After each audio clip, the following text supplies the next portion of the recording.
what are we doing here? We've got this small compartment here, and then we've got this large compartment. So Bronny wanted to fit a freezer, an extra freezer in. Well, welcome to the channel, guys.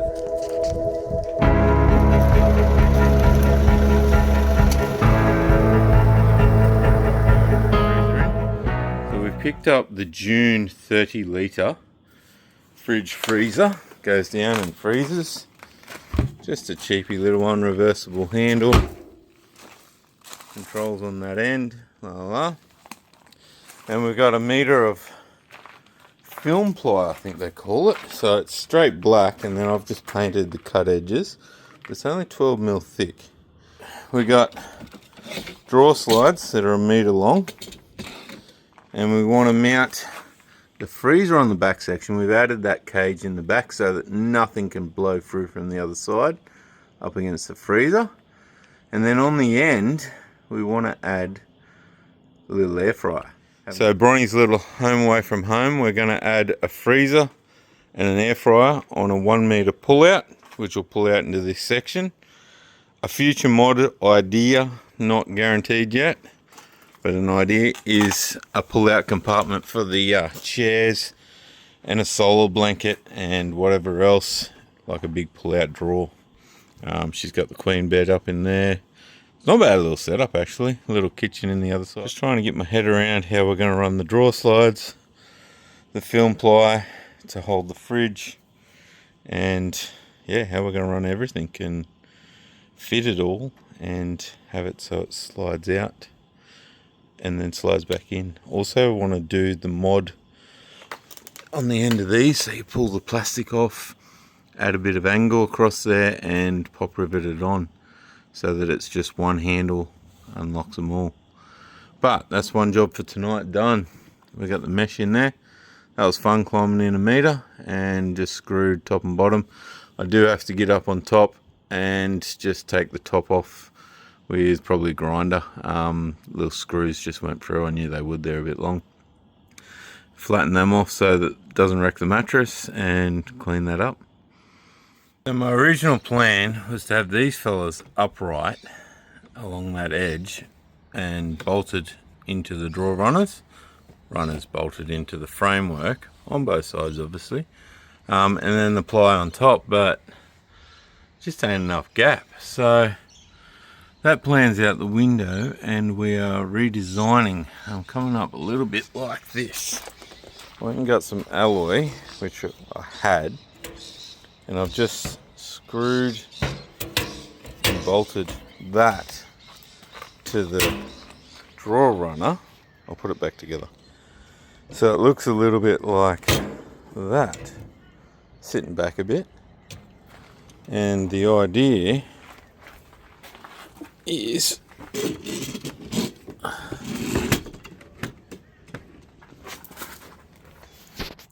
that will be back in there obviously, but we'll bring it out for now. And it's sitting up off the ply on the bottom, and then I'll cut a piece of ply, or I've got a piece cut already, but I'll cut it down so that it sits on top, and we'll just screw through the ply. So we're going to rinse and repeat that onto that side, and yeah, then cut the ply down to size and fit it in amongst there. Alright, we have cut this down to our width and gave it a little quick test run. So now we're just going to drill some pilot holes through the alloy, get it all ready so that we can glue and screw it to the ply. Sort of put it on something like that. Like that. Line up the end obviously. Yeah, so that's the plan. Glue and screw it. While we were mucking about, we also gave it a little bit of blackness inside. Just went in a little bit so that when you look in it'll give a bit of a dark feature. I need to redo that piece because I thought that came further. And I've re-glued this side so far. Well, there we go. The actual slide is screwed and bolted.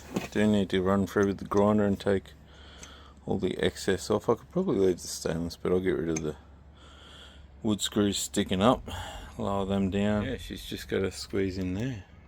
Let's try it out. Well, she's a tight fit like I wanted, but it does go in. Now I just got to somehow bolt them in. And the moment we want, slides in and out, no worries. So just got to bolt it to the actual drawers, which is going to be fun because I'm going to have to probably pull all that out and all that out to get in there. Oh well, let's get it done. So for a challenge, you got to hold this end, but then get into that side as well. Oh. Focus. Get into that side to tighten them up. So I had my body up under this mattress, leaning down, arm right up in there. It was a bit of a mission, and I got Sienna to jump in and hold this inside as well. But that runner is all on and solid, so just gotta clean up and do this side now. Well, we got that all bolted in, and oh, 2 hands.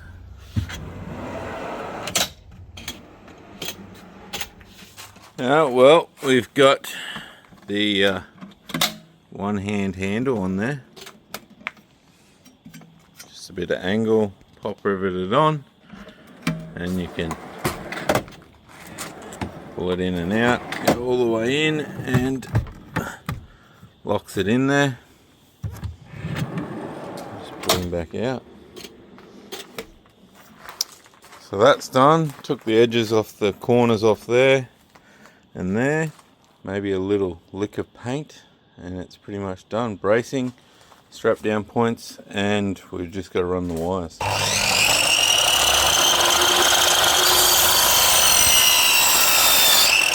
So we just climbed out of this hole again. It's our power lead for the fridge. And I'm going to have to run an actual power lead for the cooker as well. The air fryer, sorry. So yeah, the plan, or the idea is, the plug should be about here somewhere. And you can pull it out, hold that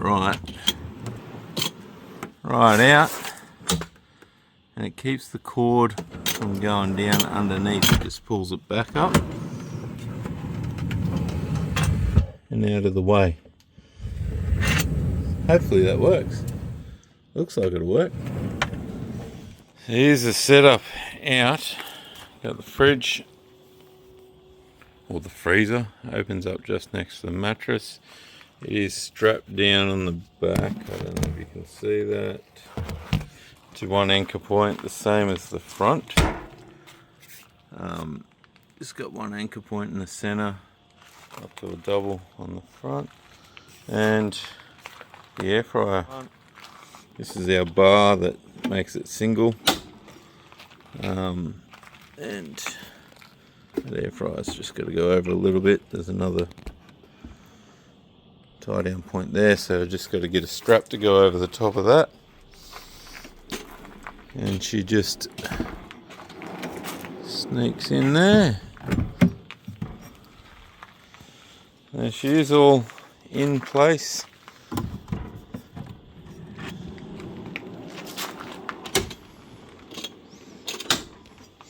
Now I have on power for the fridge out to here, so I got to get that over to there somehow. Gonna have to do an extension, and then also got to get a 240 volt wire in there as well. Running that up along and then go through the big hole. Yeah, so I've got 2 more of those, which I'll probably use for the 240 volt. So we are in the driver's side, which is where the big battery is, and I thought it's a snug fit, especially because of these big plugs. It's been screwed through there and there, so it's not coming out, and it's wedged in against the back of that block. This wooden piece is. It's a little snug on the wire there, but it's not too bad. That's to the battery. Runs up through there. It's just pushed back into the corner there, and that charges that battery. So I just got to run the rest of that cable up through to the start battery somewhere in there. Thoughts? Yay or nay on this location? Because I'm not sure where else you could put it. I mean, I could probably put it on the back wall up in there is the other next spot I'm thinking. But if you ever needed to access it, it's a bit of a mish to get to. Well, this is our power lead coming in with the fuse block, or the fuse in there. I've cable tied that up and put a bit of conduit on the positives. It is connected to the positive and to the negative, and then it runs through this little grommet spot with a bit of conduit on it. A bit of conduit at each of the attachment points, and then it heads down in through there, which is accessed through this little hatch and comes in through this here, which is cable tied. And I'm just going to pressurize through this hatch up this end, so we have a bit of conduit, a cable tied on, a bit of rubber just to protect them a bit more, and then yeah, we'll bring that through there, and then from there it drops down through here and into that footwell and across to there. We've got a fair bit of cable still on the ground, so if we wanted to, we could move it from there. Could put it up in here somewhere. Might do that yet. Might be better up in here. That's what I'm thinking. Well, I find myself in another big hole. This one's a bit deeper than a meter. But this is where our cables come through, and I'm just using these plastic ones I had sitting around. It's good because they're non-conductive if it ever does run through. So we've got the white is 240 volt power running out for the air fryer, which is on the end out there, and then the black is your 12 volt for the fridge freezer in this corner, because there is plans or ideas of this becoming a big drawer as well. So this way we'll keep this corner open for cables, and then we just bring it right up across here to another point where we drop it down and under, and it all just loosely goes over to the battery pack or to the power station. So we've mounted the unit up there. She's got a blue flashing light. I'm guessing it needs the alternator going to give it a solid. And most of the cables I've pushed back in to this cavity in behind here, so that gets them out of the way. Just got the fridge extra cable there. Chair up against the back, so when we push stuff in from the back end, it's all good. But I'm getting out because I'm sick of being in here. So we got Bronny's drawer slide all completed and working. We ended up turning the air fryer sideways because she blows hot air out the back, Bronny said. So that probably wouldn't have been good straight against the back of the fridge.